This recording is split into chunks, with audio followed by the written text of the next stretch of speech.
This morning I want to continue going through, mostly in logical order, topics of money management. In the beginning we've talked about laboring and saving and investing, and then we talked about debt and things like that, and then being rich and being poor. And now I want to talk about retirement, since I'm getting down toward the end of this series. And I did touch on retirement earlier in the series when I talked about saving for retirement. And back then I was basically discussing how to do retirement right. That is, how to stay out of debt, save money, invest 15% of your gross income for your entire life, and then you can live off the income of your investments that they produce in your latter years when you can't work anymore. That's basically making money work for you instead of working for money. Most people in this world work for money. The few that have figured it out make money work for them. So that's really the goal to get to in your life, if you can. But what I want to talk about mainly today is actually another version of retirement, the modern American version of retirement, which is not the way to go about things. Today, retirement, the term, basically means hitting a magical age in your 50s or 60s, some random age, stopping working, collecting a check from the government, and then spending the next decade or so of your life in leisure. That's essentially what people mean by retirement today. And that concept is not found in the Bible anywhere. You can kind of search it through cover to cover. You're not going to find that idea in the Bible. Now, I'm not opposed to all retirement. Not at all. There are a couple of versions of retirement that I'll talk about later in this series. First, what I call natural retirement, and there's certainly nothing wrong with that. That's just what happens. That's totally normal and natural. And then there's another thing I would call earned retirement, and there's nothing wrong with that either. But these are totally different things than this American idea of retirement. So what I would call modern American retirement is what the Bible would call sleeping in harvest. This is pretty much describes it here in Proverbs chapter 10 and verse 5. Proverbs 10:5. And I think I talked about some of this earlier in this study. I talked about it in the Proverbs series. So this is probably, most of this is not going to be anything new, but it's very necessary to be said because of the situation this country finds itself in, with millions of people in this very circumstance, and it's not going to turn out well for a lot of people, I don't think. Proverbs 10 and verse 5 says, "He that gathereth in summer is a wise son, but he that sleepeth in harvest is a son that causeth shame." Now, of course, there's the natural, obvious interpretation of this verse that if you planted your fields and just decided in September, I just feel like taking a big, long, month-long nap and just taking it easy and then just letting everything just, go to seed and rot, that would be a shameful thing, right? Or if you planted a garden and August, September comes along and you just decide, I'm just tired, it's time to kick back and just let all the food just lay there and rot, let the animals eat it or whatever, that would be a shameful thing, obviously. So, I mean, there's the natural explanation of the verse, but then there's also a figurative application, I think, which really fits into what I'm talking about here. In a figurative sense, harvest is the season of life in which the effort of a lifetime of labor and diligence produces maximum income, right? So if you think about it as a season of life, springtime, you're young, summertime, you start off in your profession and you gain wisdom and experience and you start to be more and more productive. And then come harvest time, that's when you reap all the benefits that you've worked a lifetime to achieve, and now you're making maximum income and you can really clean up. That would be, the harvest season of life. It's the period of time right before the winter of life when you can no longer work anymore, right? Winter in life comes, and what do you do in wintertime? What do we do in winter? What do most people do in wintertime? You sit in the house. It's too cold. You can't do anything. You just sit in there. You look out the windows. at the outside world and you're just observing it, basically. That's what happens in the wintertime of life. You sit there and you watch the world go by. You pretty much can't do anything but sit in your chair, twiddle your thumbs. You know, that's what happens in the wintertime. Harvest is the time before that. It's a time in a man's career when he's at his peak and he's earning the most money of his life. Usually. That's what usually happens at that time in life. This is the time in life when the most money can be earned and saved for the coming winter of life, especially if a man has not saved up enough to this point.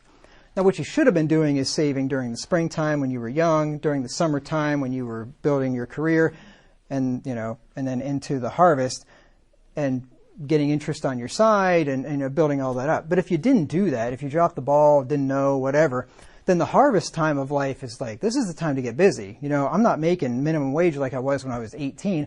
I'm making some serious bank right now, and I can lay up a ton of money in these last few years. That's the time to really get busy if you haven't done so, prior to that point in your life.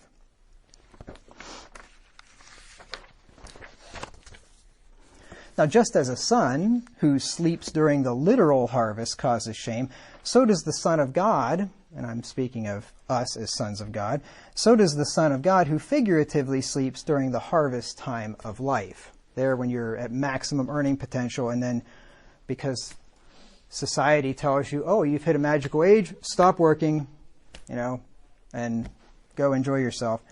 That's going to cause some shame if you haven't done it right up until that point. So I would say make hay while the sun shines. While you still can, work. Because Jesus taught it's important to work while it's day before the night comes when no man can work. John 9 and verse 4. John 9 and verse 4. Like I said, nothing new here. I've been harping on this for 10 years. But it's more important now than it's ever been because we're getting closer and closer and closer to the time when the crap hits the fan. John 9 and verse 4. Jesus said, I must work the works of him that sent me while it is day.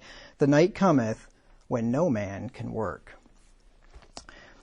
Again, see, this lends credibility to my figurative interpretation of Proverbs 10, right? Jesus isn't literally talking about, I've got 4 hours left today to work and the night's coming, I can't work tonight. He's talking about a season in life. Work while it's day because there's a time coming in life when you can't work anymore, right? So that just validates my interpretation there of the Proverbs verse about sleeping in harvest. And that just came to me. I didn't even think about it until right now. Now, millions of Americans have been sleeping during harvest for the last generation or two. The American dream for many has been to retire as soon as possible and spend the rest of their life playing and enjoying leisure. That's what the average American thinks of, that what they long for. They can't wait to just get to that magical age, stop working, and then just play and have fun or whatever. And you know what? That's okay if you can do it on your own dime. If you spent a lifetime of working, under-consuming, saving, being diligent, being disciplined, if that's what you want to do, go ahead. I'll talk about that later. But, Florida is full of people like this. You go down to Florida and you see lots of people, lots of old retired people that are just enjoying themselves, doing nothing, basically, just spending their lives, just kicking back, enjoying themselves. Which again, if that's your thing, I guess, if you can do it on your own dime, that's okay. Wouldn't be for me, but many of these people, I'm not talking about the Florida people, I'm just talking about many of the American people. Many of these people that are, currently retired, so-called, were able to get away with living beyond their means and saving very little for their entire lives because they trusted that pensions and the Social Security system were going to provide for them in their old age. Pensions are pretty much the way of the dinosaur with the exception of government pensions, and a lot of them are in really bad shape. A lot of state government pensions are in bad shape, and probably that's going to be a bruised reed to lean on in the future. But that's what, that's what people used to do. People used to just work for a company for 35 years, retire, the company give them a pension until companies realize, wow, we're going to go broke doing this, and they don't do it anymore. And they say, you know what, you're a big boy, save your own money, reinvest, provide for your own retirement. And I think people are still in that mindset, oh, I worked for 35 years, I stopped working, and I get a check. That's the way it used to work for a lot of people. It doesn't work that way anymore. If you want to stop working after 35 years, you better spend 35 years laying up money in your own investment account and, funding your own retirement. The days of somebody else taking care of you are going to soon be over. Most pension plans in the socialist insecurity system itself are insolvent. Just go look it up. Go look up all these pension plans. I already gave you the figures for the Social Security system here several weeks ago in this study. By the government's own calculations, Social Security will run out of money in 2033. The trust funds will. And the trust funds provide a big chunk of the benefits. The trust funds will be empty in 2033, in 8 years from now. And automatic cuts will have to be made.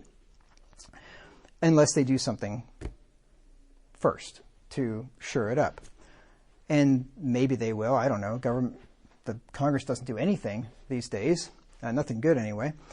But even if they did, you can't just conjure up money out of nowhere. So either they're going to raise the age where you can start collecting, so people have to work longer, which is fine, or they'll have to raise the contribution percentage, raise your FICA taxes, which means screwing the rest of us so a bunch of other old people can collect, or they'll have to raise the limit on the income limit on which Social Security gets capped, screwing other people.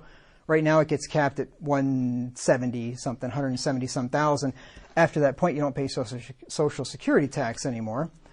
Well, they'll just raise that way up, so now they're going to be taking people that are actually productive, small business owners that make a decent income, and they'll be whacking them at 13.5% extra of their income after they're already taking 30-some% of it, which will just further exacerbate the mess that we're in. So whatever the solution will be, it's not going to be good. But if they don't do anything, automatic 20-some% cut in 2033.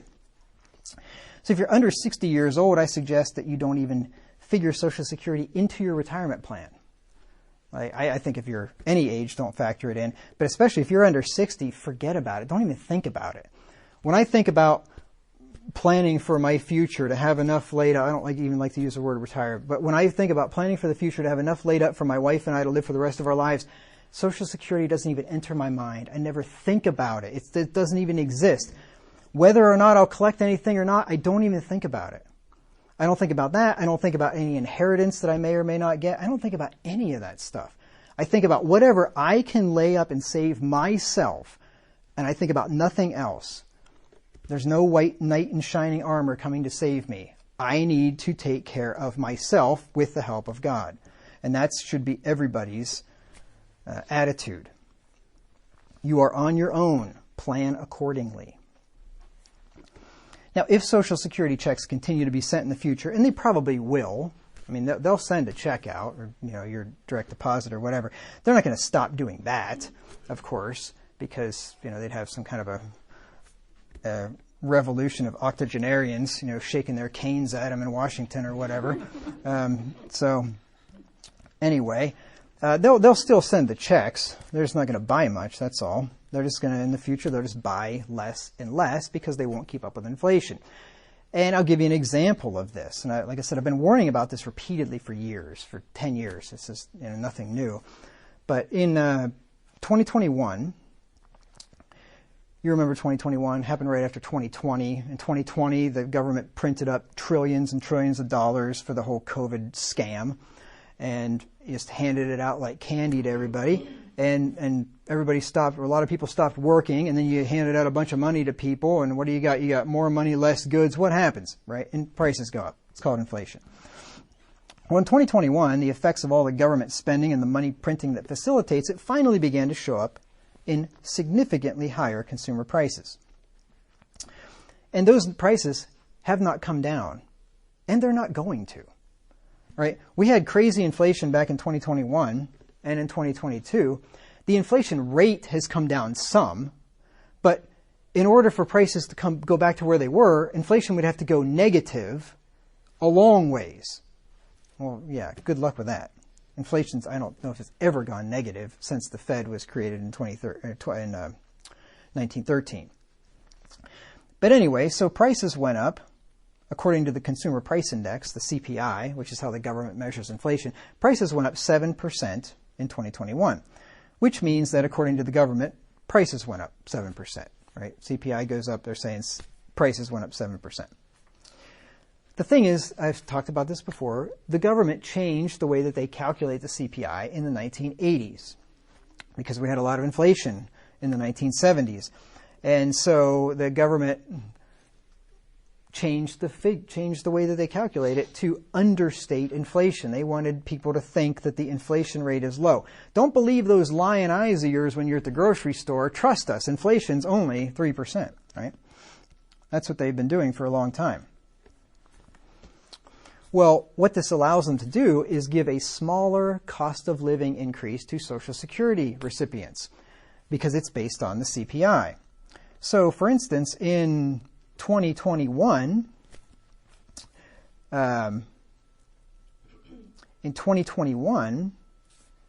inflation, the real inflation rate was about 15% or more. You can look at John Williams' Shadow Stats. He calculates inflation based on the old way that they used to do it, which is just looking at the price increases of stuff, normal stuff that everybody buys, right? Just look at that. And it's about double what they say it is. And so what happens is to Social Security recipients is their payments increase at a slower rate than prices are rising, right? Prices are rising at 15% per year, but because the CPI is 7%, Social Security recipients, their checks increase by 7% when actual cost of living is increasing by 15%. So in real terms, Social Security recipients, their checks are decreasing every year. That means that Social Security recipients actually got a cut in their benefits by 8% in real terms in 2021. Prices were actually up 15%. The government said it was 7%. The government gives them a 7% pay raise, whatever you want to call it, except there was an 8% cost of living, 8% price increase on top of that. So their checks actually went down 8% in real purchasing power terms. That's very likely, very unlikely, that is, that inflation is going to come back down to pre-2020 levels. Now, prices forget about it. Prices are never going to come, I don't think, are ever going to come down. But it's unlikely that the inflation rate is ever going to come down below 2020 levels. Very, very unlikely, I think. And the reason for that is, there's many reasons for that, but one of the big reasons is that the government is now spending over $1 trillion a year paying on the debt, on the national debt. And they're paying on it on an average, I think, of 4%. The bonds that they've issued are about 4%. Those bonds are all going to mature and come due, or a lot of them, about 75% of them, I think, if I remember right, are going to come due in the next few years. They're going to have to reinvest all those bonds. And right now, interest rates are way higher. Well, the Fed is going to bring interest rates down again, and that's probably in large part why, because the government will go insolvent and bankrupt. It literally won't be able to pay out for the necessary things. Social Security, Medicare, military, I mean, that's what they think are necessary anyway. They're not going to be able to pay all that stuff because it's all going to be consumed with interest payments. So you got to get interest payments down. Well, how do you do that? The Fed lowers interest rates. And what happens when the Fed lowers interest rates? Inflation goes up. When interest rates go down, inflation goes up, right? More people borrow money, more money in the system. And then to force interest rates down, not to get all economical on you here, but the Fed can declare that interest rates are going to be whatever they want, but the market will declare they're going to be higher than that. The market's going to say, you know what, I'm not going to lend money to the U.S. government at 2% interest when real inflation's 10%. I'm not going to lose 8% loaning money to the government. I want a higher rate of return. If inflation's 10%, I want at least 12% on the money I'm loaning to the government when I buy the bonds. And if I don't get that, I'm not going to buy them. Well, if the market wants 12% and the Fed wants it to be at 3%, the Fed can say 3% all day long at once. The market says, no, I'm not going to buy bonds unless it's 12%. Then what does the Fed have to do? The Fed has to jump in and buy the bonds. Fed says, okay, I'll buy them at 3%. And guess what happens when the Fed buys all these bonds at 3%? They're just flooding the market with money. They're flooding the economy with money because they're conjuring up money out of thin air, and they're buying all this government debt to keep the Social Security payments going, to keep the big militarism going, to keep the whole nanny state going, to keep the welfare state going, to keep all this fraud, waste, and abuse going. That's what they're going to do. Well, when the Fed starts buying up all these bonds and flooding the economy with money, what happens? A whole bunch more money, chasing the same amount of stuff, and prices go up. That's called inflation. And the Fed is already signaling they're going to cut rates this month, September 2025, because there's a lot of pressure on them to do so. The numbers just came out. The unemployment numbers are going up. The jobs numbers are bad, and they revised it way back to June. The numbers are not good, and the Fed's likely going to cut interest rates, beginning a cutting cycle. So get ready for more inflation. That's what's likely going to happen. But they're between a rock and a hard place. Either they cut rates and inflate the currency and allow the government to continue to pay its bills, or they let rates rise, the government goes insolvent, they can't pay the bills, they can't send out the checks, and there's a major crisis. Either way, it's either inflation or it's default. One of the two. There's the position that they're in. So it won't be long, getting back to this whole retirement thing, it won't be long until those that have been sleeping in harvest are going to wake up in the dead of winter and realize that the shelves are bare, figuratively speaking. At that point, they're going to have to go back to work, not because they want to, but because they have to. Right? You have all these people that have been so-called retired for all these years, collecting a check from the government, and all of a sudden it's like, man, my check I can't pay my bills anymore. I don't have enough for groceries. I don't have enough for rent. I don't have enough for utilities. I can't make it anymore. I've got to go back to work. I don't want to go back to work. I have to go back to work. And that's what millions of Americans are going to find out, I believe, pretty soon. A lot of them already are. The American dream will be over, and it will be time to get back to reality. And it's going to be some bitter medicine to swallow. You know, people don't like work. People don't like going to work. I mean, human nature is people would rather be doing something else than going to work. It's already not fun a lot of times to go to work. You know what's a lot less fun? When you've been having a good old time for the last 10 years, and now, I got to go back to work.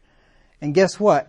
I'm not some young whippersnapper of 65 like I used to be. Now I'm 75, and now I got to go back to work and work full time. And that's going to be a really bitter tasting medicine for a lot of people. This has been happening for years, but I think it will begin to happen a lot more in the coming years. 12 plus years ago, when I was working at an engineering firm, there was at least a couple of older men that I remember that came back to work. They had retired, couldn't do it, couldn't make it. They came back to work, not because they wanted to, but because they had to. When I was driving a school bus 7 years ago, there was a guy working there, driving bus. Not because he wanted to. You think he wanted to drive a bunch of bratty kids around? Heck no, he didn't want to. He couldn't make it on his Social Security anymore. Had to come back to work. Like I said, they didn't do it because they wanted to. They did it because they had to.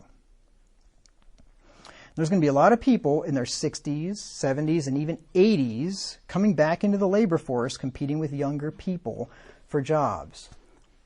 I am certain of it. You're going to see a lot of old people working that you would have never expected to see working. But the sad thing is they're not going to get the high-paying jobs that they had when they retired. They're probably going to have to settle for a lot less desirable jobs due to their advanced age and diminishing abilities. So they're not going to go back to that nice desk job that they had, that nice corporate job, that nice job where they were making six figures or making really good money. No, they're going to go be a greeter at Walmart for $12 an hour or whatever, $15 an hour, whatever they're paying, or whatever. They're going to be doing some menial job and making a fraction of what they used to. Now, if they would have been like the ant that we read about in Proverbs 6, that had been like the ant and laid up during the summer and worked diligently during the harvest of life, they would be able to rest during the end of their lives when they truly are at a point when they can't work or they can barely work. But instead of being like the ant and laying up during the harvest, they decided to kick back for a few years. Well, that few years is going to cost you, sadly. And it is sad, but decisions have consequences. Now, retirement, of course, if you haven't prepared for it financially yourself, retirement is bad for your finances. I probably don't have to tell anybody that, right? If you have no income coming in, it's not good for your finances unless you have a large nest egg and you can live off the income that it produces, right? But retirement's not good for your finances, obviously, but it's also bad for your health and your well-being. I'm going to read you an article here. This is from Brian Borzakowski. It's an article called "Can Retirement Kill You?" This is from back in 2013. It's from the BBC. I thought this was interesting. Shouldn't really come as a surprise to much of anybody. In 2003, Dr. Harry Prozan stepped down as head of psychiatry at the Medical College of Wisconsin, but the then 71-year-old had no plans to retire. Rather, the doctor intended to focus on other, quote, jobs, unquote, that would keep him busy. Okay, did you get that? The guy who was 71-year-old, head of psychiatry, stepped down, but he was going to work at other things to keep him busy. Okay. Now 83, Prozan still sees several patients, consults for a number of organizations, recently reviewed a 600-page manuscript for a friend, and regularly pores over a handful of medical journals just because he, quote, just wants to keep up, unquote, he said. It's not just a love of working that has kept Prozan toiling away 30 hours a week as an octogenarian. Octogenarian, somebody in their 80s. He also sees keeping busy as a matter of life or death. Prozan said he is certain that if he stopped working early, he would literally die not long after. He could be onto something. A number of studies show that retirement is, in fact, bad for your health. A May 2013 report published by the London-based Institute of Economic Affairs found that retirement increased the chances of suffering from depression by 40%, while it increased the probability of having at least one diagnosed physical ailment by about 60%. That impact was assessed after controlling for the usual age-related conditions. Like I said, it shouldn't really come as a surprise that retirement would increase depression. Some people may think, well, why would I be depressed? I get to just do whatever I want and have fun. Well, it's because man was made to work. Man was made to be productive and do things and have a sense of accomplishment. And this is what happens to a lot of men when they retire. They have no sense of accomplishment anymore. They also have their work was where they had respect. They had authority there. They had respect. They had accomplishment. There's all kinds of good things that were beneficial to them from work. Just getting up and moving around and doing things and having some place to go every day and things like that. It's no wonder that a lot of men suffer from depression after they stop. I mean, just sitting around doing nothing, that would be depressing to me. Anyway, the article continues. Gabriel Salgren, Director of Research at the Center for Market Reform of Education and author of the IEA report, was surprised by just how much retirement undermined health. He looked at 9,000 people across 11 European Union countries and found that across borders, people suffered in the same ways and to similar degrees. In the first year of retirement, health actually improved. Quote, it's nice to get some rest from work, he said. But 2 or 3 years later, retirees' mental and physical conditions began deteriorating. Other studies have shown similar results. Between 1992 and 2005, Dovell Dave, an associate professor of economics at Bentley University in Waltham, Massachusetts, looked at 12,000 Americans and found that, on average, people experience some sort of ailment within 6 years of retiring. Hypertension, heart disease, stroke, and arthritis are common physical ailments, Dave said. He, too, found that depression increases after retirement. Now, obviously, older people get these kind of things, but it's a study. He's comparing a retired group of old people to a non-retired group of old people the same age and seeing the retired people actually have more health problems than the non-retired people. Though retirement ages may differ from country to country, in China, men retire at 60. In India, people retire between 60 and 65, and in Norway, it's closer to 67. Studies done in other nations have produced comparable findings. Health problems, both physical and mental, are exacerbated by retirement, whether a retiree is 65 or 75.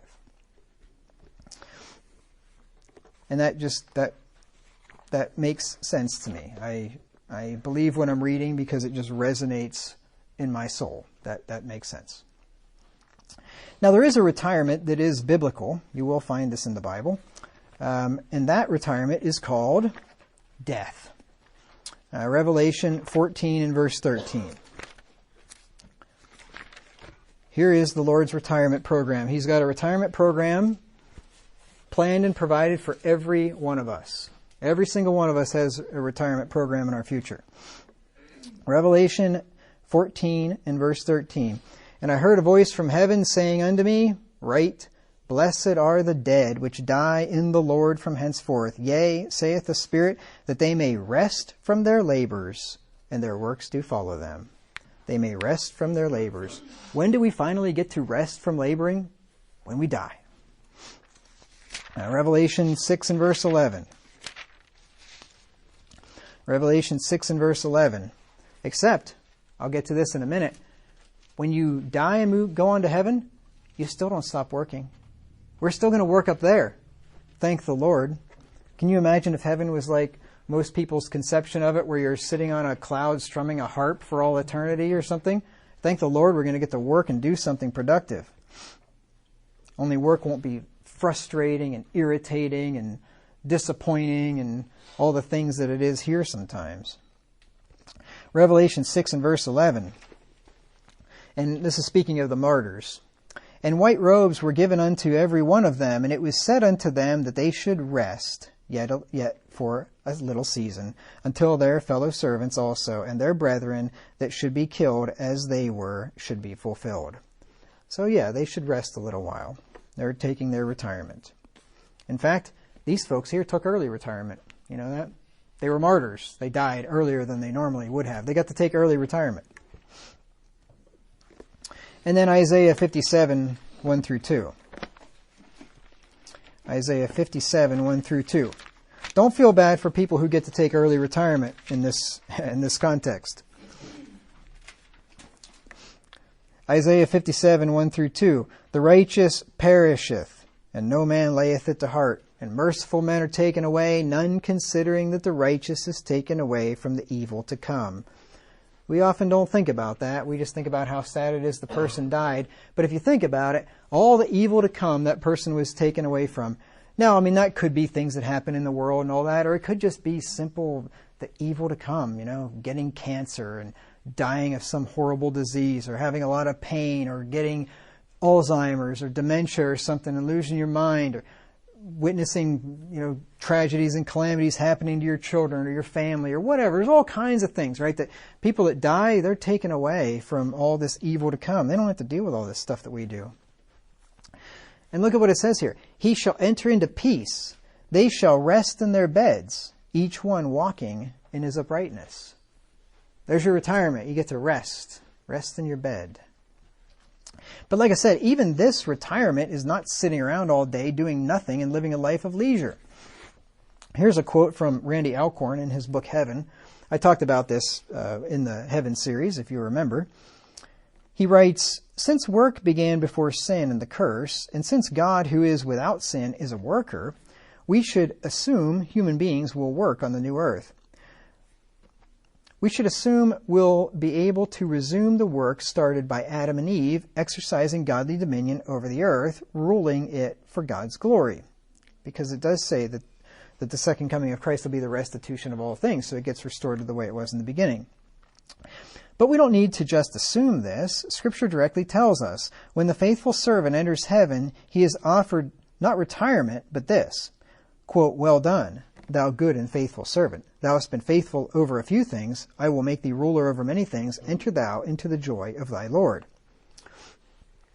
That's Matthew 25:23. The Lord doesn't say, well done, thou good and faithful servant. Thou hast been faithful over a few things. I will now let thee kick back in a recliner for all eternity and sit there and do nothing. He didn't say that, does he? No, he says, I'll make thee ruler over many things, which means you're going to have stuff to do. And it's true, we will work in heaven, both in the present heaven and in the new earth. And that work will include serving God, building houses, planting vineyards, and working with our own hands. Let me give you some verses here. Revelation 7:13 through 15. So you always want to remember, work is not a result of the curse. Adam and Eve had work to do in the garden. Right? God told them to dress and keep the trees of the garden. So they had work to do. It wasn't like God, after Adam sinned, said, all right, now you're going to dress and keep that garden. No. They dressed and kept the garden before sin ever entered into the world. So don't ever get this idea that work is some evil thing, it's punishment or something. It's not at all. Work's actually a blessing, especially when it's good, productive work that you enjoy. Revelation 7:13 through 15. Let me just jump down to verse 15. He's talking about here these people in white robes. And verse 15, therefore are they before the throne of God, and serve him day and night in his temple, and he that sitteth on the throne shall dwell among them. So here are people in heaven. This is the present heaven. This is before the second coming, before the new earth. But here God's saints are in heaven serving him day and night. That's work. Revelation 22 and verse 3. Revelation 22 and verse 3. This is after the resurrection. And there shall be no more curse, but the throne of God and of the Lamb shall be in it, and his servants shall serve him. So we'll be serving God. And then in Isaiah 65 and verse 21, it says we'll be building houses and planting vineyards. Isaiah 65 and verse 21. This is a prophecy of the new heavens and the new earth. And it says, and they shall build houses and inhabit them, and they shall plant vineyards and eat the fruit of them. And also, we'll be working with our hands. Next verse, verse 22, they shall not build and another inhabit. They shall not plant and another eat. For as the days of a tree are the days of my people, and mine elect shall long enjoy the work of their hands. So, not only are they working, they're enjoying it, right? It's a blessing to work. And then we'll labor with our hands. Verse 23, they shall not labor in vain, nor bring forth for trouble. For they are the seed of the blessed of the Lord, and their offspring with them.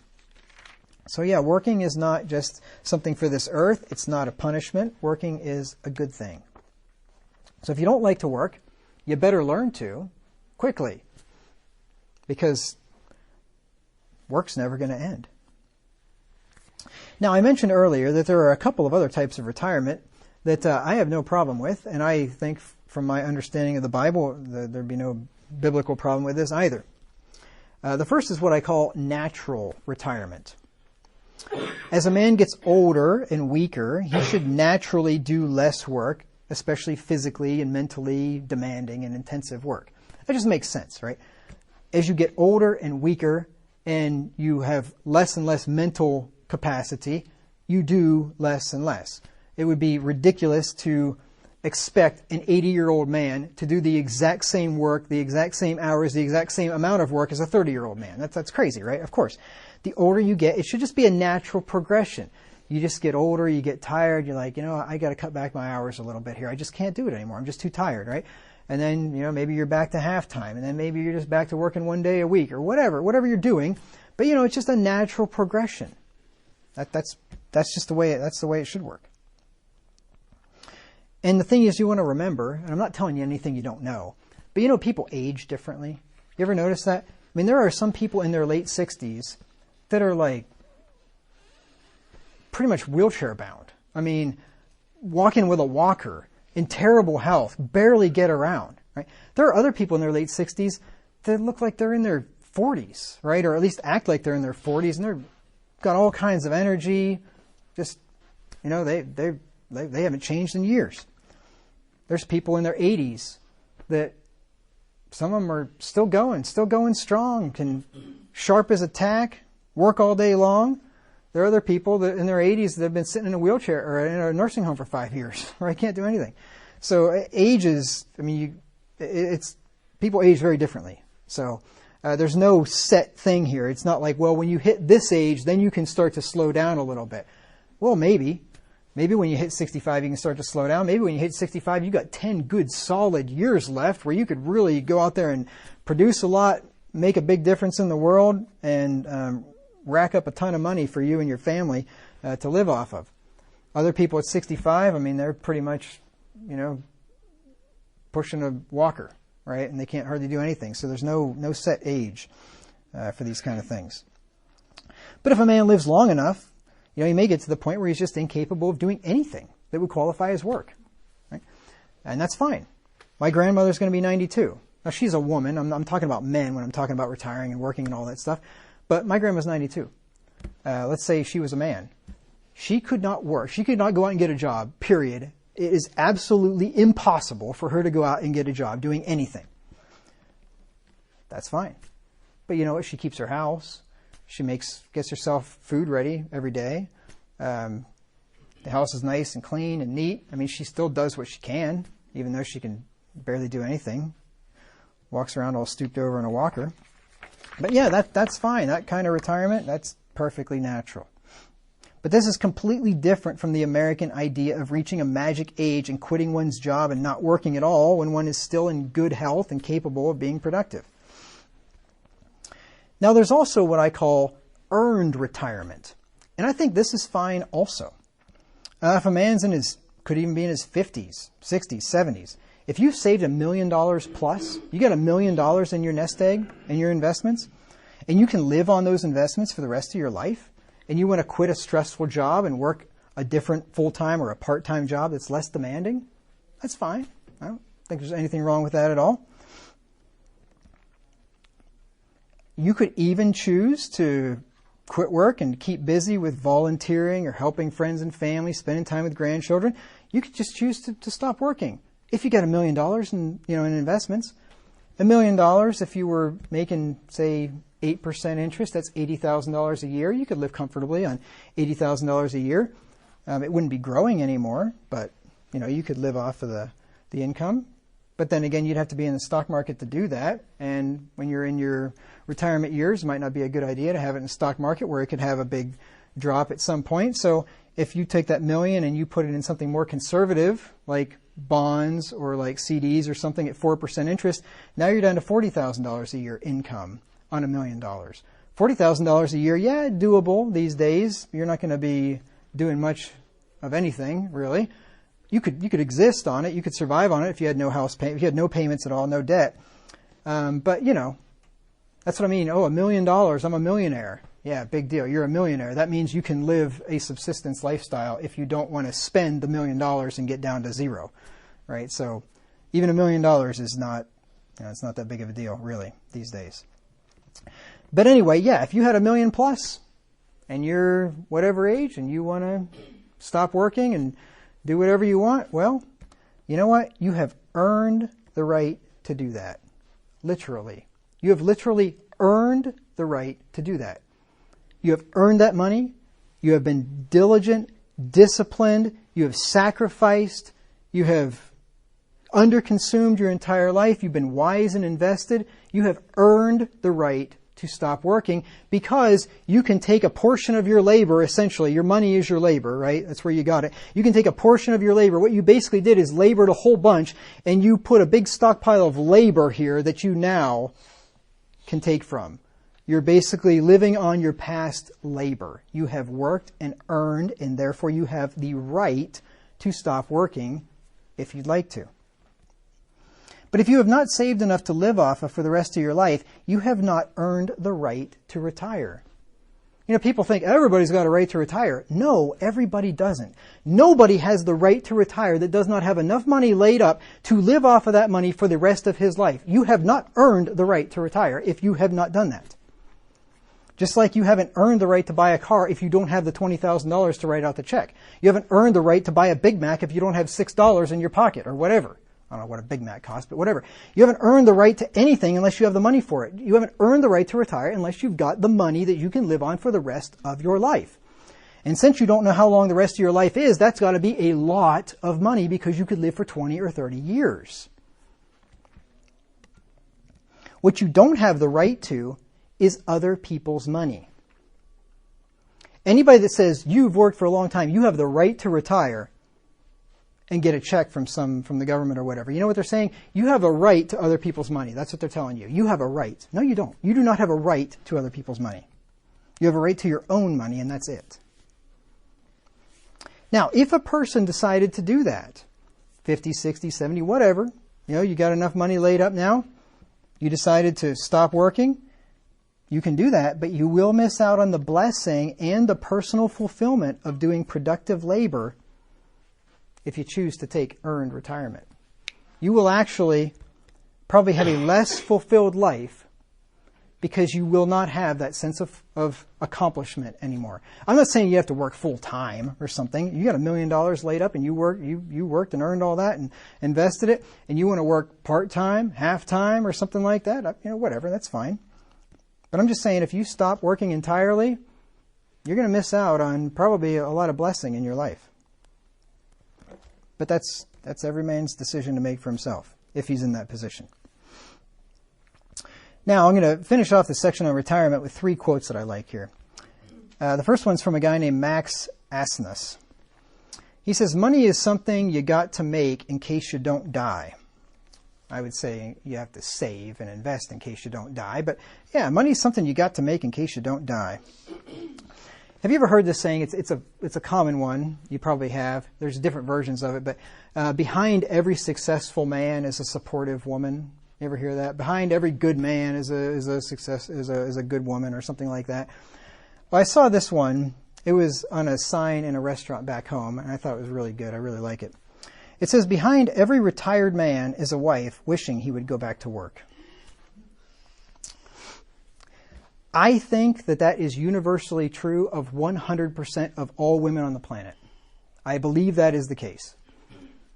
If I'm wrong, anybody hearing the sound of my voice on recording or in person, please tell me. I don't think I'm wrong. I think whoever said this is absolutely right 100% of the time. Behind every retired man is a wife wishing he would go back to work. I even heard of a Christian woman. Her husband retired. He was home for a few days or weeks, walking around the house, getting in her hair, driving her crazy. And she said, if you don't leave this house and do something, I'm going to kill you. Yep. Almost all of you know who that woman was, actually. And then Alex Comfort said, 2 weeks is about the ideal length of time to retire. And I think that's probably about right. I know for me, 2 weeks of sitting around doing nothing, and I'd be ready to get out there and get working, get doing something. All right, now let's talk about leaving an inheritance. Like I said, I'm going in logical order here, so this is the last thing that you do, right? You leave an inheritance. Most people do that after they die. You can do it before you die, but most people do that after they die. So this is the last thing, leaving an inheritance. And this is biblical. Let's look at Deuteronomy 21, 16 through 17. Deuteronomy 21, 16 through 17.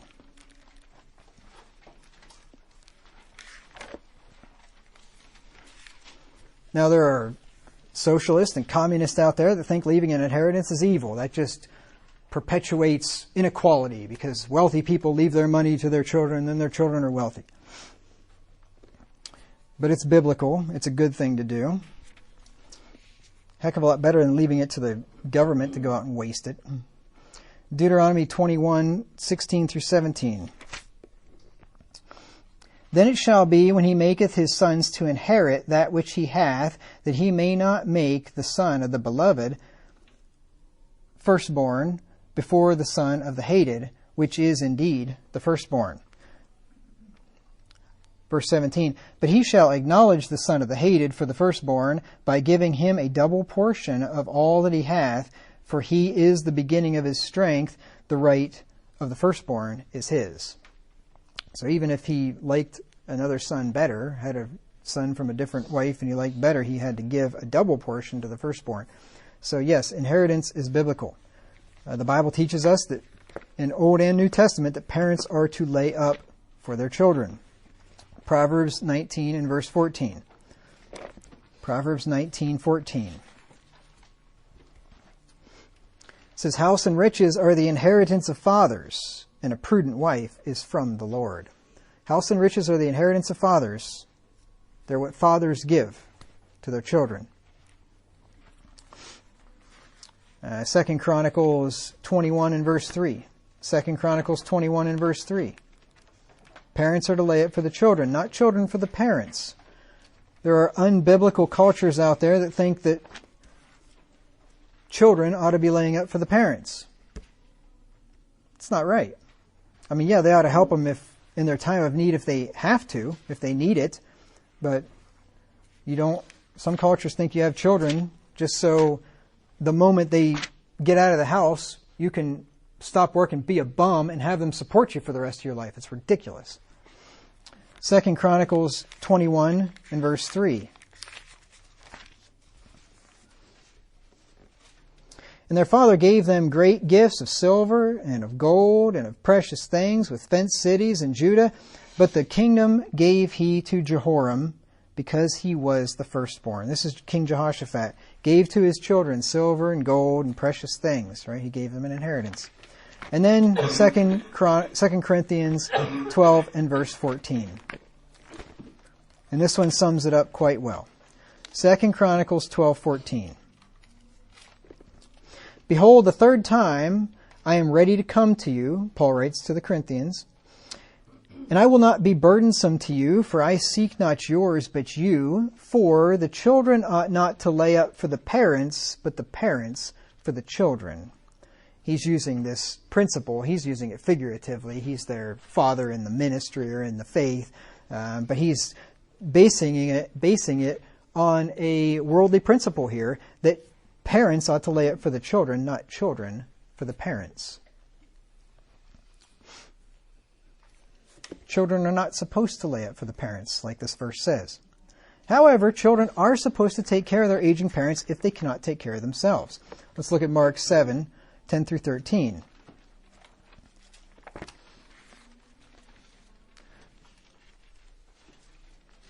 But this should only happen after a parent has done everything he can for his entire life to provide for himself and his wife.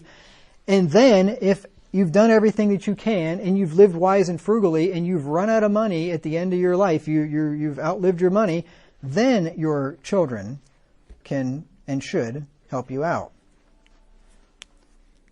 But children should not feel obligated to help out parents who have buildings full of crap that they could sell and cars and whatever else and say, you know what, I'm really having a hard time paying the electric bill. Tough! Sell your stuff off. I mean, you kidding me? Like, you'd expect your children to pay your bills for you when you've got all kinds of stuff that you could sell. I'm not talking about the house that you're living in, but you've got all kinds of stuff you could sell, and you want to be a burden on your children? That's not right. Mark 7, 10 through 13. For Moses said, honor thy father and thy mother, and whosoever curseth father or mother, let him die the death. But ye say, if a man shall say to his father or mother, it is korban, that is to say, a gift, by whatsoever thou mightest be profited by me, he shall be free. And ye suffer him not to do aught for his father or his mother. We've been over this passage many times, but the Pharisees had come up with this system, this korban system. They would give it all to the temple in trust, and they didn't technically own any of it. And then when their parents were old and infirmed and needed their help, they say, sorry, it's a gift. I've already given it to the temple. I've given it to God. I can't help you. All right? That is wrong. That is wrong. When your parents are in need, truly in need, not that they want to build an addition onto their house or something so they have a spare bedroom or something like that. When your parents are truly in need, we should help them out.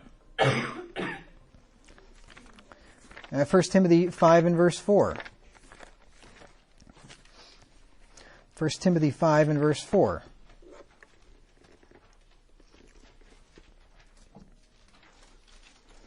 But if any widow have children or nephews, let them first learn to show piety at home, and to requite, that is, to repay their parents, for that is good and acceptable before God. Yeah, the widow, children or nephews, so even extended family ought to be there to help out parents or uncles and aunts. And that was the thing back, before just a few years ago. People used to have lots of kids. You had two people with tons of kids, and those tons of kids could easily take care of two people, right? You got 5 or 6 people can easily take care of one couple, right? Now you got, people, one kid, no kids, whatever, and, it's pretty tough. Even if you have two kids, two people trying to take care of one couple is a big burden if you're trying to take care of all their needs, right? When you had 6 or 8 or 10 kids, not such a big deal. And then not to mention all these grandkids. I mean, people in the past would have more grandkids than they can count. All you'd have to do is just get the family together. You got one group of old people, grandma and grandpa. You've got 6 or 8 kids, dozens of grandkids. Everybody contributes just a little wee bit, and you can easily take care of grandma and grandpa, right? No big deal. Nowadays, people have 1 or no kids and maybe a grandchild if they're lucky. Good luck. Then what? Relying on the government or something. It's a messed up world. 1 Timothy 5 and verse 8. But if any provide not for his own, and especially for those of his own house, he hath denied the faith and is worse than an infidel. So yeah, we have to take care of our own parents, our own families, our own wives, children, our own people in our own sphere. We need to do that. And verse 16, but if a man or woman that believeth have widows, let them relieve them, and let not the church be charged, that it may relieve them that are widows indeed. So yes, we have a responsibility to take care of our parents.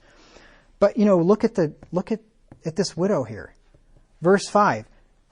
Now she that is a widow indeed and desolate trusteth in God. She's desolate. She doesn't have anything, right? That's when you're required to step up and give your parents money. When they're desolate, when they need it. Now I say to everybody, regardless of your age, be wise with your money so that you will not be a burden to your children or to society when you get old. And I know for me that is a very important thing to me. It is constantly on my mind. I don't know if it's because I'm a man. I think that's part of it. Men at least should, and I'm not the only one. I've heard other people talk about this. Men have a constant burden in the back of their minds to provide. Constantly, there's a weight on men's shoulders that it's my responsibility to provide for this family. And it is constantly on my mind, very important to me, to never be a burden to anybody, whether I had children or whether it was extended family or it was society or the church, whatever. I really do not want to be a burden on anybody. And that is constantly in my mind when I make my financial plans, when I think about the future.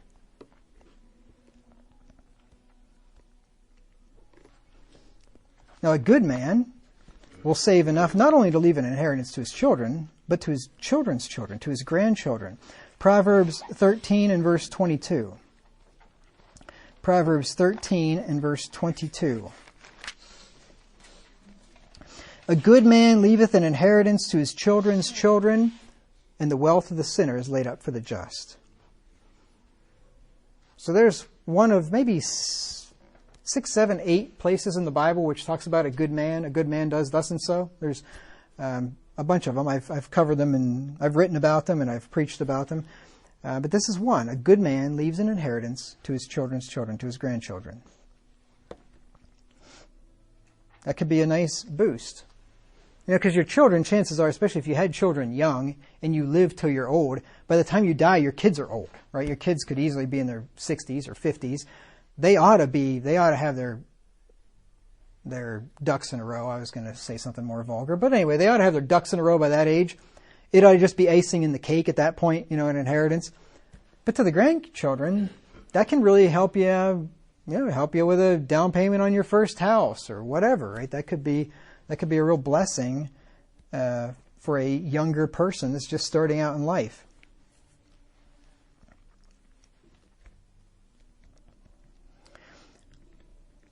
Now here's the thing. When you leave a monetary inheritance to children, you want to do it in conjunction with teaching them to manage money prudently, and that will result in generational wealth.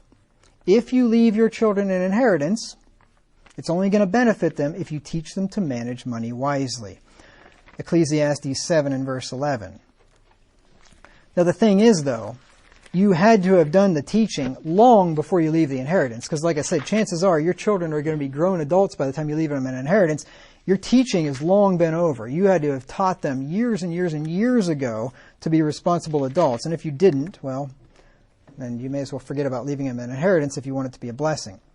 Ecclesiastes 7 and verse 11 says, "Wisdom is good with an inheritance, and by it there is profit to them that see the sun." Wisdom is good with an inheritance. An inheritance is good with wisdom. But an inheritance is not so good if the person receiving it doesn't have wisdom. But like I said, you got to start young. You got to start when your kids are toddlers, and you have to teach them good money management the whole way until they're out of the house. Start when they're toddlers. I mean, just wee little. I mean, they hardly even understand what money is, and they got their little coin. You put this one in the save, you put this one in the spend, you put this one in the give, or whatever. You start teaching them that from the time they're little kids, and then you incrementally, as they get older, you give them more and more responsibility, get them their own checking accounts when they become teenagers or right around there, maybe a little earlier, and teach them how to manage their own money, and teach them how to save, teach them how to invest, get them a custodial Roth IRA. That's a great thing to do.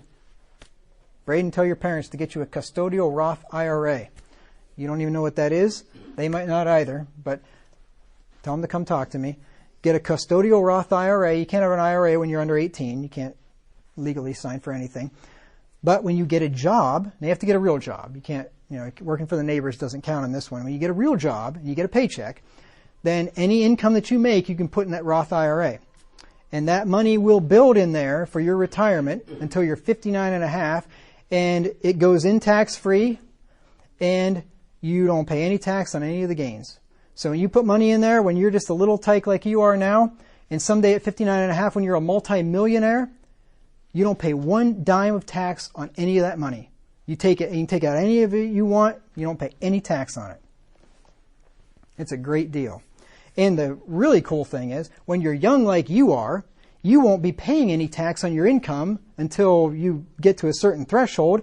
So you can probably work until you're 18 or more. You won't make enough money to pay taxes anyway. So you'll be paying no tax. You'll be putting money in there that you didn't pay tax on. It'll be growing tax-free, and you'll never pay taxes on it when you take it out. So you will have never paid a dime of tax on those multiple millions that you'll have in your Roth IRA if you start now at your age and keep contributing to that thing steadily for your entire life. And you think I'm kidding. I'm not. I'm not.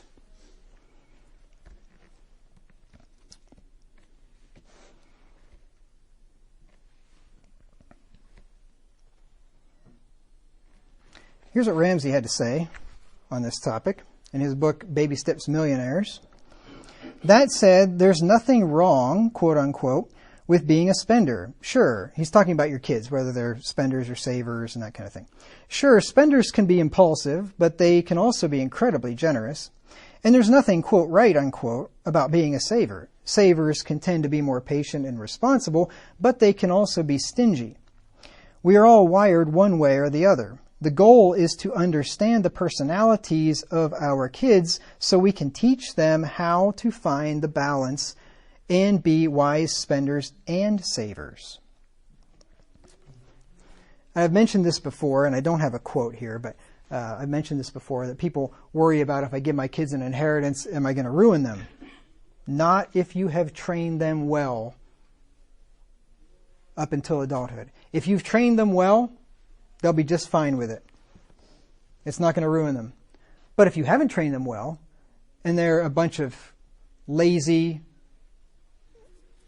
entitled brats that are impulsive and can't save money, can't, just blow money and have to have instant gratification for everything. Well, yeah, you leave them a bunch of money, yeah, you're going to ruin them, of course.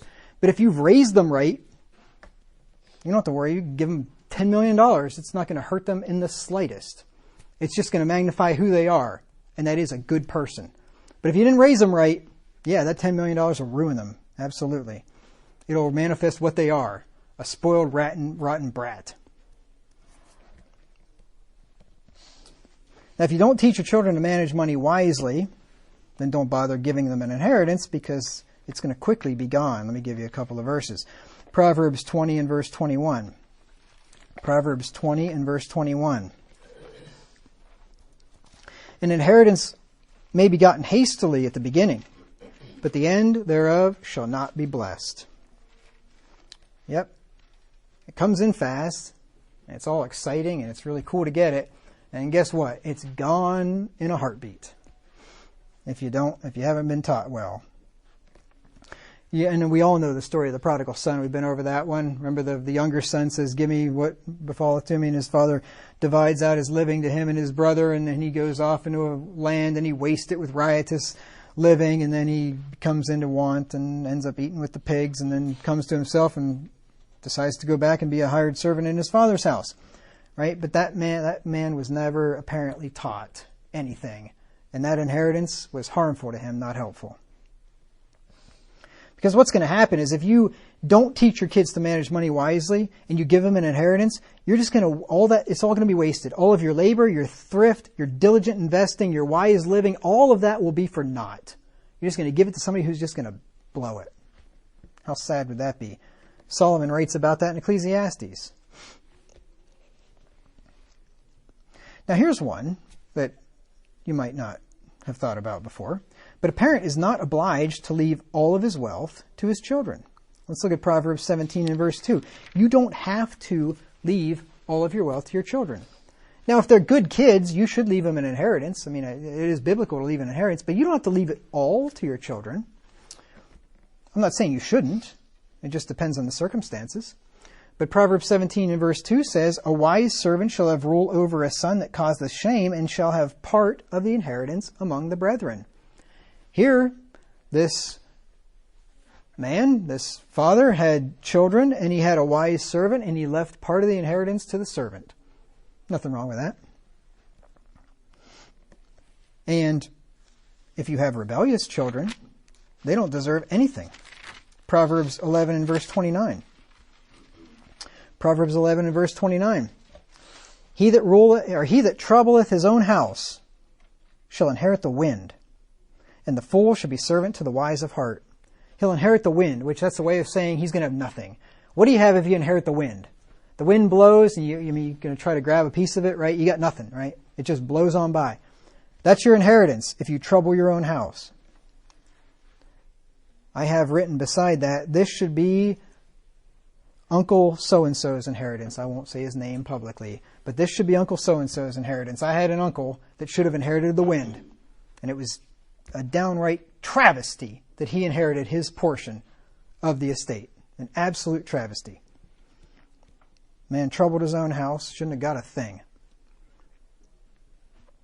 And the fool shall be servant of the wise of heart. See? The foolish son's going to be servant to the good son that was wise, that got the inheritance. Now here's another one.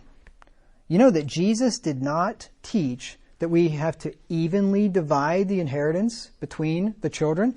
I mean, there are some people, parents, people out there that think that it's just, I have to evenly divide it. It doesn't matter if I've got, 3 all-stars and 2 duds.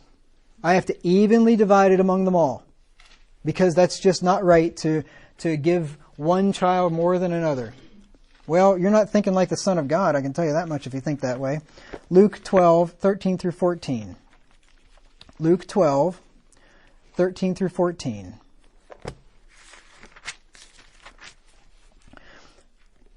Luke 12, 13. And one of the company said unto him, Master, speak to my brother that he divide the inheritance with me. Well, guess what? It sounds like that his brother got all the inheritance and this guy didn't get any. And he's like, hey, tell my brother to divide it up with me. I should get part of this too, right? Now, if Jesus was a social justice warrior that people think, he would have said, well, yeah, you bring your brother over here. I'm going to tell him to give you half of that. But what did Jesus say? And he said unto him, man, who made me a judge or a divider over you? You know what Jesus is saying? This is none of my business. Apparently, your parents thought that your brother was more deserving of the inheritance than you are, and this is none of my business. I'm not going to take a dog by the ears, right? He that passeth by and meddleth with strife belonging not to him is like one that taketh the dog by the ears. Jesus says, I'm not going to get involved in this. This is none of my business. What he did not say is, oh, yep, no, your parents were wrong. He should split up that inheritance with you. He didn't say that at all, did he? Now, personally, I would not leave an inheritance to a child or anyone else who has demonstrated that he cannot manage money well. Or I should say it would be a very exceptional circumstance that I would do so. I'll just put it that way. Those who are in debt, those who have little to no money saved, those who spend money foolishly would not be candidates to be heirs of mine. And this would include my own children if I had any. And you could say, well, you don't have any. You don't know what you're talking about. You might be right, but I strongly suspect that this is where my principles would take me. I strongly suspect that. Now, if you choose to not leave an inheritance to one of your children, do the right and the difficult thing and tell him that he's not in the will. This is where this is where they really make mistakes. And I've heard this on the Ramsey show many times. A parent wants to leave the inheritance to one of their children or to some of their children and not to one or more of their children. But the parent doesn't have the guts to tell the wayward son or daughter, I'm not leaving you anything. So the parent just puts it in the will and figures they'll find out when I'm dead. Takes the easy way out. Well, that's fine and dandy, except who is that child going to hate after you're dead? Well, maybe you, but who cares? You're dead, right? But who is that child going to hate? His siblings. He's going to blame it on the siblings. Oh, it was those wicked siblings. They probably talked mom and dad, or they talked dad into not giving me anything, right? Be a man and tell that child you're not in the will. I'm sorry, you have lived like a fool, you have not lived wisely, you have disrespected me, whatever the situation is, you're not in the will. Sorry. You're not getting anything. And it's not your brothers and sisters' fault, and don't blame them. It's your fault. Do the right thing if you're going to do that. This will potentially save your other children a lot of headache and heartache because the sibling would end up blaming them, as I said. And this could also give the child a second chance to amend his ways before you die. If you sit him down and say, you know what? You're a drug addict. You're an alcoholic. You're a whatever. I am not leaving you an inheritance. It'll kill you, literally, or you're just going to blow it. You're going to lose it. You're going to, whatever. You're going to do with it things that I would not approve of. I'm sorry. I'm not giving you any inheritance. And maybe that child would seriously think, he's right. And I'd really like to get that money. I'm going to straighten up my act, right? I'm going to start doing the right thing. I'm going to quit drinking. I'm going to quit smoking weed. I'm going to whatever. I'm going to quit living like an idiot. I'm going to cut up my credit cards and pay them off or whatever. It might actually cause the child to change his ways before you die, and that'd be a great thing. Now, personally, I'd much rather leave my hard-earned money, which was acquired by years of labor, discipline, and self-denial, and the blessing of God, I hasten to add, most importantly. I'd rather leave that to a wealthy person who would manage it and use it wisely rather than to a lazy, undisciplined, poor person who would squander it. And I have Bible for that. Remember the parable of the pounds and the talents in Matthew 25. I've been over it many times, so I'm not going to go over it again. I've been over it many times in this series. Take from him the pound and give it to him that hath 10 pounds, to him that hath 10 talents, right? And the servant said, but Lord, he hath 10 pounds. It doesn't matter. Give it to him. To him that hath, much will be given. More will be given. That's what I think anyway. Now, there is another type of inheritance that you can leave to your children. That is passing down the faith to them, to your children and grandchildren. That's a good inheritance. Deuteronomy 4 and verse 9. Deuteronomy 4 and verse 9.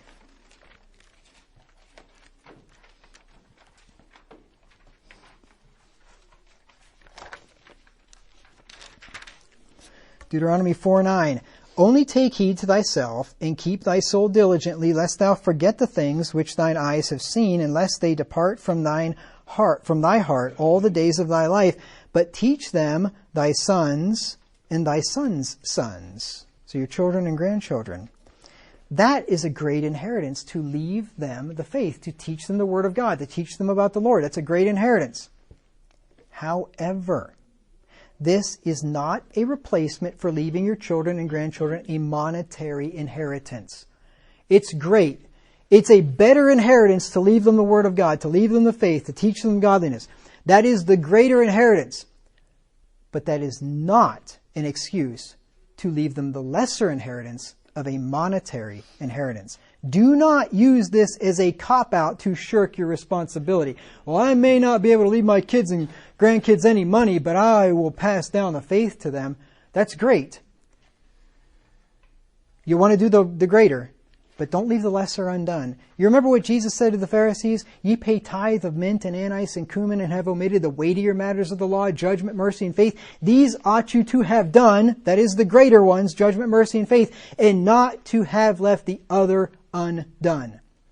Right? He didn't say, you know what, you just got to work on judgment, mercy, and faith and forget about tithing the mint, anise, and cumin. No, he said, do the greater ones, do the judgment, mercy, and faith, and tithe the mint, anise, and cumin. Right? Don't leave the lesser undone either.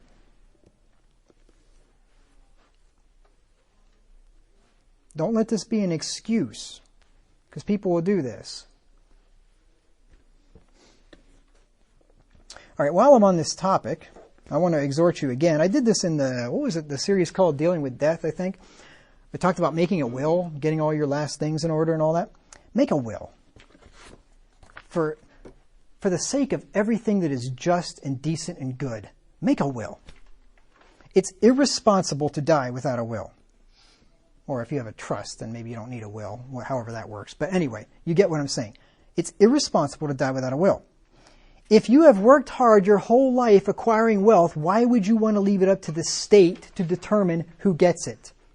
You know that's what happens. When you die without a will, it's not like, well, you know, my family will just get to divide it up. No, they won't. They will not just get to divide it up. Not legally. I mean, they may go in there and try to do that, and if nobody contests it, maybe they'll get away with it. But if there's any fight about it whatsoever, and if there's anything with names, like bank accounts and all that, and there's names on things, no, they don't just divide it up. If you don't have a will, it goes to the state, and some judge determines where your stuff goes. He may give it to the people that you wanted it to, given to. He may not. You have no idea. Don't die without a will. That's insane. You can make a will for free online, and you can have it notarized very inexpensively. As a matter of fact, you can take it down to the courthouse and have it notarized for free. You can literally make a will for 100% free. I've done it myself. You don't even need an attorney. The internet's going to put attorneys out of business. If the internet doesn't do it, AI definitely will, but or a lot of attorneys anyway. You don't need to pay hundreds of dollars to an attorney unless you have, if you have some massive estate or something complicated. But if you have a simple estate like a lot of people do, just make it yourself online. And if you happen to make one, I don't know if you know this or not, if you happen to make one, if you lived in a previous state and your will was made in that state, it is null and void if you live here. You have to make the will in the state in which you live.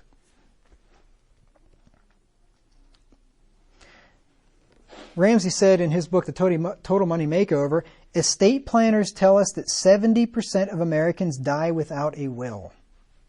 That is insane. That's nuts. But I don't doubt it's true, but it's crazy. He goes on to say, a will is a gift you leave your family or loved ones. It is a gift because it makes the management of your estate very clear and light years easier. You are going to die, so go out in style and die with a will in place. And then lastly, this is just a practical thing. You can do it or not do it. It's not going to bother me. As a matter of fact, I am not the estate of any, I'm not the, what is it called? Executor, thank you. I am not the executor of any of your estates, so I don't really care if you want to leave a huge mess and screw whoever is, right? But if you care about the people that are your executors, get yourself a knockbox. And you think, what is a knockbox? A knockbox is a next of kin box. That's what knock stands for. It's actually a thing. It's a thing. I got one myself, so I'm not telling you to do anything I haven't done. When I heard about it, I told my mother about it, and she bought one. She checked it out before I did, and thankfully, my mother's kind of like me, and she's very detail-oriented and just has to get stuff done and checked off her list, and she did the whole thing. Took her a while, but she filled up the entire knockbox, filled out the whole thing, and so I've got this box. I'm her executor. One of these days, it's going to be so simple for me. I'm just going to pull out a box, and every single thing I need is in one box, all organized very nicely. It's a box that has pre-made folders for all of your important papers and everything your next of kin will need to take care of your estate when you're gone. And not only is it good for your next of kin, it's just good for you, because it is one place where you can organize all of your stuff. You don't have to have things, I got it in this drawer, I've got it here, I've got it there, I've got it in the safe, I've got it in the filing cabinet. It's all in one place. And you just keep it updated all the time. Every time you get a new policy, every time you open up a new account, every time, whatever, anything that you do, you get some piece of mail that you would need to file away somewhere, it goes in the knockbox. And the old one goes out if it's replacing it. It has folders and instructions for things like your house, so your mortgage, your lease, your utilities, things that you never think about. If you died suddenly, especially if it's not your spouse that's taking over, in some cases if it is your spouse, some spouses have no clue what's going on in the house, but that person may have no idea, like, what electric company do we use? What's our account number? I have no idea. I don't even know what to do. I have no idea, right? So all that stuff is in there. Vehicles, like titles, registration, maintenance records, bank accounts. You got you got a folder for each bank account in there. Insurance policies. There'd be life insurance, homeowners insurance, vehicle insurance, all your insurance policies right there in one place.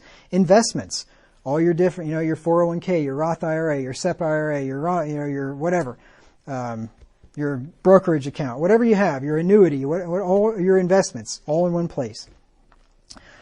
Debt. This folder should be empty. If I ever happen to peek in any of your knockboxes and I see anything in the debt folder, I'm going to have an aneurysm at this point. Income. So that would be probably things like your W-2s, maybe if you signed a contract when you first started working there, or whatever, anything income related, right? A copy of one of your pay stubs, just so they know where your paycheck's coming from, what bank account it's going into, right? Anything that somebody would need to know regarding your income. Assets, whatever that might be, could be anything. Family, friends, and pets. I never even thought about this. I'm not a pet person, but if you had a pet, that's a big deal to most people. And you'd want to leave instructions there of what to do with your pets or your animals, right? Education and career, like past employment records, transcripts and diplomas, military service records, your DD-214, stuff like that. That would go in that folder. Health, like your current and past medical records, Medicare, that kind of stuff. Communities and online accounts. So your subscriptions, memberships, social media. There's a place in there for your passwords too. You I think everybody should have a password manager, like LastPass or Proton Pass or something like that, where you can, you have all your passwords are stored encrypted. You have one master password and you don't have to remember any of your passwords, and you're not reusing passwords. You have a unique password for every account, and once you get it set up, it's extremely easy. You just, anytime you go to log into anything, you just pull up that website, your bank or whatever, and it automatically populates your username and password and click login. That's it. It's so simple. I highly recommend it for anybody. And that makes it so easy for your next of kin. All they have to have is the master password and your phone, probably for like a two-factor authentication or something. Make sure, and then your password for your phone goes in a knockbox. And your next of kin, all they would have to have is your phone and your master pass. They can get into any of your stuff. It makes it so much easier. Legal and tax. So, your last year's tax returns, possibly. You might not have room in there for all of them because those things can get pretty big. But Any legal matters, any records from lawyers and things like that. And then you have a folder for estate documents. That would be your will, your trust, your power of attorney, your medical directives, guardianship if you have young children, and funeral arrangements. All that stuff would go there. And then they have a key bag where you put all your keys or copies of your keys. And they have nice little key labels. So you'd put a label on each key, and that way your next of kin knows this is the key for the garage. This is the key for the gate. This is the key for, the car. This is the whatever, And instead of, can you imagine the mess? You know what all your keys are. Does anybody else? Probably not. You imagine somebody else coming into your house after you're dead and they're like, where's the key to the house? Where's the key to the car? Where's the key to the shed? Where's the key? They don't know anything, right? They don't know where anything is. This takes care of all that stuff. So the knockbox makes it easy to store and organize all your important documents in one place. So you can get one at The Knockbox. That's THENOKBOX.com. I actually tried to be an affiliate for them, but something got messed up. So that's not even an affiliate link. I'm not going to make any money off of this. So I just recommend doing it. They're not cheap. You're going to pay $100 and some bucks for one of them. I got a fireproof one myself, just in case, the place burns up and all that stuff. And it was only maybe $10 or $15 more than the regular one. So anyway, I definitely recommend it. If you love your family, it's definitely something to consider. If you hate your family, if you hate your wife, husband, or your children, then don't get a knockbox. That would be a good way to really cause them months and months and months of grief and heartache. So anyway, I thank you for your kind and patient attention. And next time, we're going to pick it up, and I'm going to talk about, what did I call it? Pastor Wagner's Practical Tips on Money Management. So it's going to be, basically, I'm going to start into a review of everything that we've talked about. I'm going to give you all the practical tips and things like that of everything money management. So I thank you for your kind and patient attention this morning.